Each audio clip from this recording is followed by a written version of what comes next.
माऊलीची दिंडी वाटा लावायला. वाटी लावायला जमल्यात का? हा, तर खूप मोठा सोहळा असेल इथं माझा. हो, लय मोठा सोहळा. तर आपण सगळ्या आजींना आता थोडे प्रश्न विचारू की आजी तुम्हाला कसं वाटतं वारीत गेल्यावरती? फ्रेश वाटतं. एकदम फ्रेश वाटतं ना? घरच्या चिंता वगैरे साऱ्या डोक्यातून काही काहीच जात नाही नाही. राहत डोक्यात.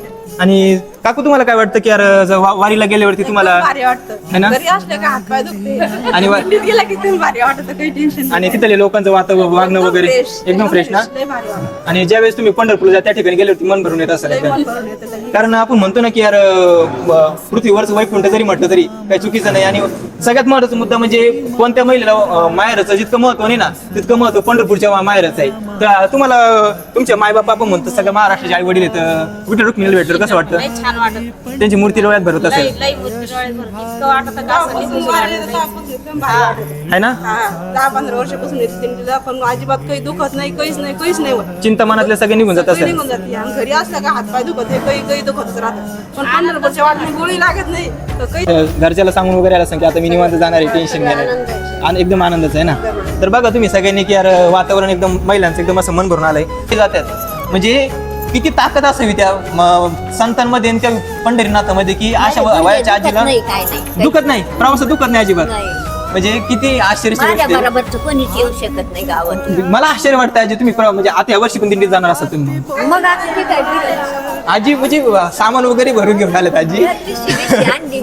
म्हणजे अक्षरशः भावनिक क्षणापासून तर अक्षरशः आश्चर्याच्या क्षणापर्यंत आपण आलोय की माऊलींचा जीवनाचा प्रवास ऐकत आपण भावनिक झालो. आणि परत आता आजी सांगते की मी 18-19 वर्षापासून वारीचा पायी प्रवास करते आणि अजून पण एकदा पण बसमध्ये गाडीमध्ये बसलेली नाहीये. म्हणजे अक्षरशः आजी असं म्हणायला चुकीचं ठरणार नाही की आजीला साक्षात पांडुरंगाचा हात आजीच्या डोक्यावर असतो की तिथपर्यंत नेण्याची ताकद फक्त त्याचीच आहे. जग जे ठेवगच म्हणत नाही त्याला. संत होता. सुखी. आजी तुम्ही पण एकदम मस्त.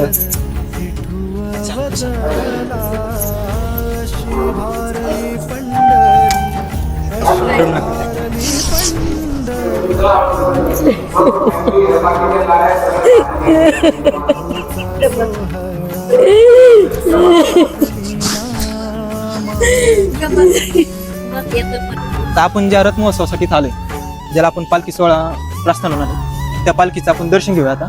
तर ही ती नेवाशाची पालखी ज्याला अतिशय प्रसिद्धी एक प्राप्त झाली, ज्याला अक्षरशः आनंदीची प्रतिकृती जरी म्हटलं तरी काही फरक पडणार नाही. इथल्या काही माणसानं माऊलींना विचारू की तुमचा म्हणजे अनुभव कसा की यार रथ सजवण्यात तुम्हाला काय भावना होत्या. तर रामकृष्ण आली माऊली. तर मला तुम्हाला विचारायचं आहे की तुम्ही रथ सजवता तुम्हाला कसं वाटतंय आता? आम्हाला दरवर्षी आनंदच वाटतो. माऊली निघली का आम्हाला असं मन खुश प्रसन्न वाटतं. माऊली निघली तर आपल्या अहिल्यानगर मधला सगळ्यात मोठा रथ महोत्सव झाला आता. बरोबर. पालखी म्हणजे पालखीचं नगर मध्ये जिल्ह्यातली सर्वात मोठी पालखी आणि ती सजवण्याचं इतकं मोठं सौभाग्य तुम्हाला मिळतंय. म्हणजे तुम्हाला आतून कसं वाटतं की एकदम मनामन आनंद होतो. त्याच्यात आमचे किरण भाऊ आहे, ते दरवर्षी रथाची सेवा देतात. रथाची सेवा देतात. तर रामकृष्ण हरी माऊली. तर बघा सगळे आपले दादा पण ते पण सजवतायत, ते पण सजवतायत, सर्व मदत करतायत. आणि वरून तुम्ही बघू शकता की रथ पूर्णपणे सजलेला पण नाहीये तरी पण असं वाटतंय की सोहळा म्हणजे दिव्य सोहळा आपण म्हणतो का, हा सुख सोहळा स्वर्गी नाही. उगाच म्हटलं जात नाही की हा जो सुख सोहळा आहे तो स्वर्गात पण नाहीये.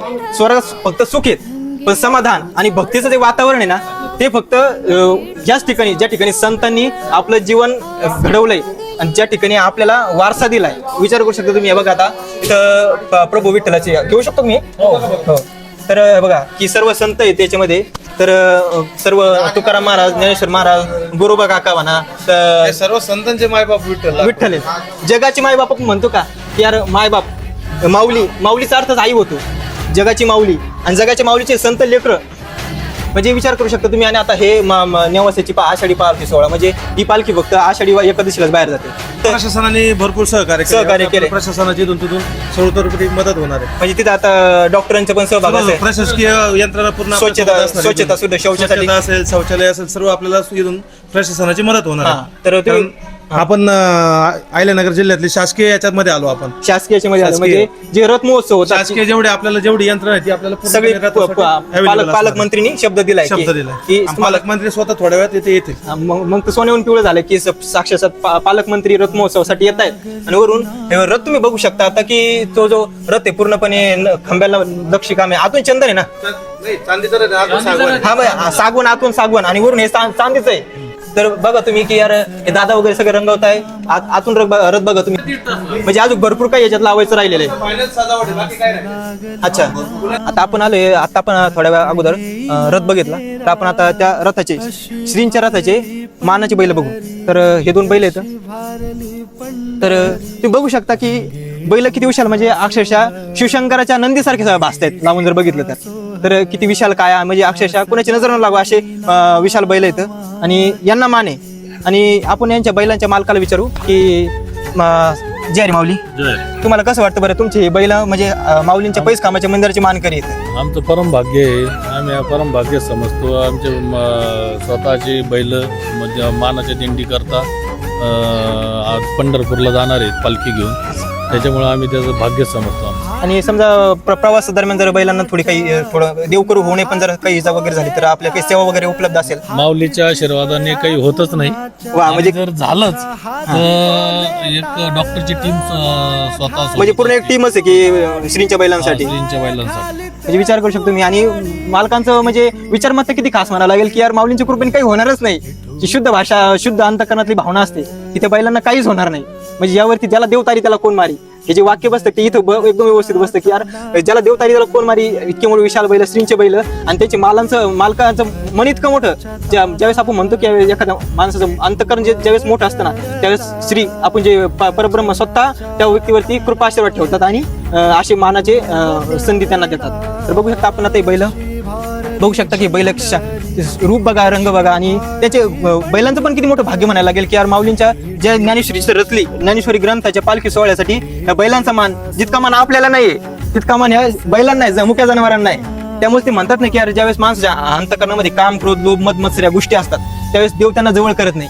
पण ज्यांच्या मनात फक्त शुद्ध भावना आणि कर्म करण्याची एक निष्ठता ज्यावेळेस असते ना त्यावेळेस त्यांना इतका मोठा मान दिला जातो. तर बघू शकता आपण हे बैल